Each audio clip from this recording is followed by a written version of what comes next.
Hello friends, this video on Ray Optics Part 37 is brought to you by examfear.com. No more fear from exam. Please make sure that you have watched all the videos till Part 36 before going ahead with Part 37. Now that we have studied about the refraction of light by many different types of optical materials, for example, the spherical mirror, the spherical surfaces as well as the lenses. Now it is time to study about refraction by another optical element called prism. I am very sure that all of you would have seen prism in your physics labs and maybe you have worked with prisms as well. What are prisms? What are prisms basically?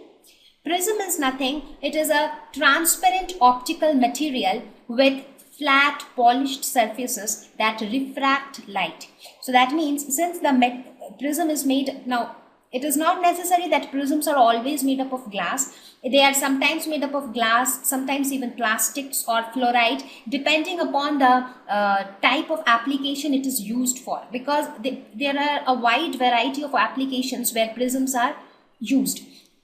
So, but the most important property of prism is that it refracts light. Not only refracts light, prisms also disperse light. That means if white light is passed through prism, it gets dispersed into its constituent colors. That is, all the 7 colors comes out of the prism. So these are some of the properties of a prism. Normally, now prisms also come in different kind of structures, different shapes and sizes. But however, the traditional prism is the triangular prism, which is shown here on this figure. It looks like a triangle with some 5 flat surfaces. So it gives a triangular look, somewhat like this, as you are seeing here. So now we will see how does refraction of light takes place in case of a prism. So before that, let us, this is a prism. Whenever we talk of a prism, what we remember is the dispersion of light. White light going in and all the 7 colors coming out, right? So the terminologies related to a prism are incident ray, the ray which enters the prism; refracted ray, the ray which gets refracted inside the prism; emergent ray, the ray which comes out of the prism. That means there are 3 rays here which will be involved in case of a prism. So let us suppose if this is my prism, the ray which is entering, that is the incident ray. After refraction, this is the refracted ray, and the ray coming out, that is the emergent ray. Angle of deviation. Angle of deviation is nothing but the angle which tells us how much the emergent ray deviated from the original incident ray. This is the original incident ray, right? So how much this emergent ray deviated from the original incident ray. That is shown by the angle of deviation. Angle of prism. What is angle of a prism? This angle of the prism is known as angle of a prism. Now let us look at the refraction by a prism. Let us suppose this ABC represents a prism. This ray P represents my incident ray. This ray reaches here. It enters from a rarer medium to a denser medium, because glass being a denser medium than air. So it gets refracted, that is, it bends towards the normal. Then it again reaches this surface where it again moves from a denser medium to a rarer medium. So it moves away from the normal. So this ray is the emergent ray. And what is the angle of deviation? How much the emergent ray deviated from the incident ray. This was the incident ray, this was the emergent ray. So this angle delta is the angle of deviation. Now let us look at it mathematically. In this quadrilateral,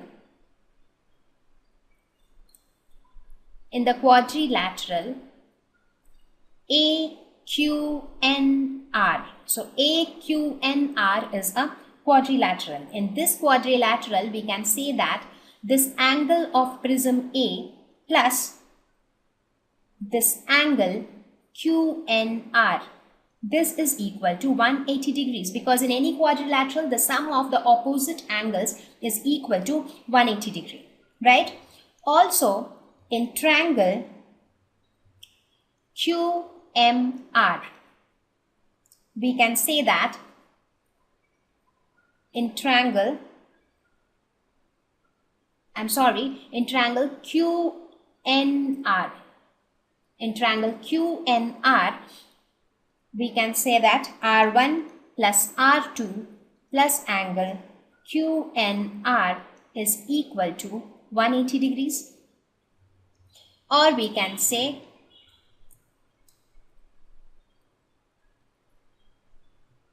that angle QNR is equal to 180 degree minus R1 plus R2. Right? So this is my first equation, this is my second equation. So put angle QNR in first equation. So if I put the value of QNR, this value in first equation, what do we get? Angle A plus 180 degree minus R1 plus R2 is equal to 180 degrees. So this 180 and this 180 will get cancelled. So we get that angle of the prism is equal to R1 plus R2. Now let us consider the triangle MQR or triangle QMR. Now let us consider this triangle. In this triangle, this angle delta is the exterior angle. The exterior angle will be equal to the sum of the opposite interior angle. Let me call these angles as angle 1 and 2. So this delta will be equal to angle 1 plus angle 2. Right? So now what is this angle 1? This angle 1 is nothing but angle I, because this angle I is equal to this total angle because they are vertically opposite angle. So we can write that angle 1 is nothing but angle I minus R1. Similarly, we can say that angle 2 is nothing but this angle E, that is the angle of emergence, angle E minus R2. So we can write I plus E minus R1 plus R2.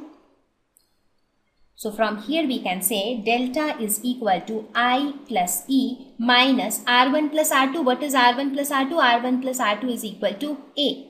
So this we can write it as A. So we can say that the angle of deviation of a prism is equal to angle of incidence plus angle of emergence minus the angle of the prism. So this is how the angle of deviation is related to the angle of incidence and angle of emergence. And this is how the refraction takes place in case of a prism. So let us look at the relationship between the angle of deviation and the angle of incidence. Now we see that from this graph, we see that as the angle of incidence increases, the angle of deviation keeps decreasing. So from this relationship, angle of deviation is equal to angle of incidence plus angle of emergence minus angle of the prism. So it is seen that as the angle of incidence increases, this angle of deviation keeps decreasing, and when it reaches a point where angle of incidence is equal to the angle of emergence, then the angle of deviation is the minimum, and then again it starts decreasing. So the angle of deviation basically keeps decreasing with the increase in angle of incidence. It reaches a minimum value and then again keep increasing. So minimum angle of deviation, that means angle of deviation delta is minimum. This angle of deviation is minimum when angle of incidence is equal to the angle of emergence. Now we will talk about the minimum angle of deviation in the next slide. Let us now see under what condition the angle of deviation becomes minimum.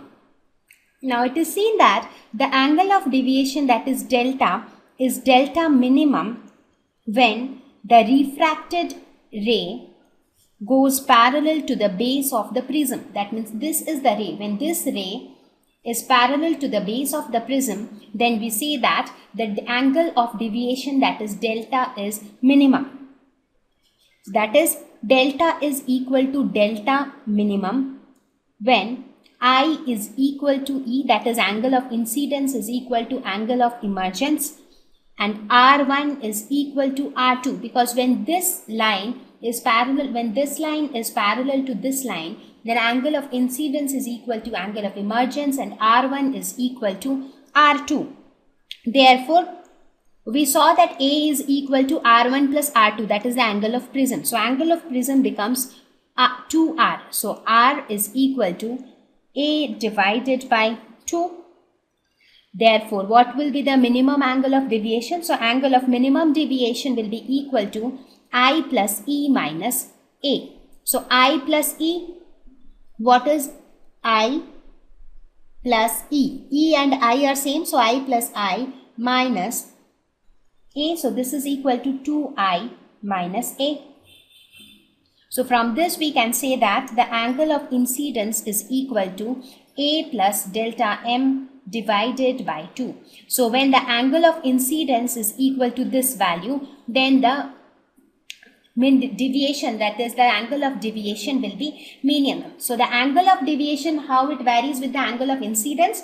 It decreases with angle of incidence, reaches its minimum at a particular point when angle of incidence is equal to the angle of emergence. Now when angle of incidence becomes equal to this angle of emergence, then this R1 becomes equal to R2, and as a result this line becomes parallel to the base of the prism. So in this condition, the angle of incidence I is related to the angle of minimum deviation as A plus delta M by 2.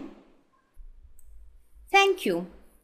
Please visit examfear.com to watch free educational videos, try free online tests, get the best quality study materials, study from the best tutors and mentors, and much more. Thank you once again.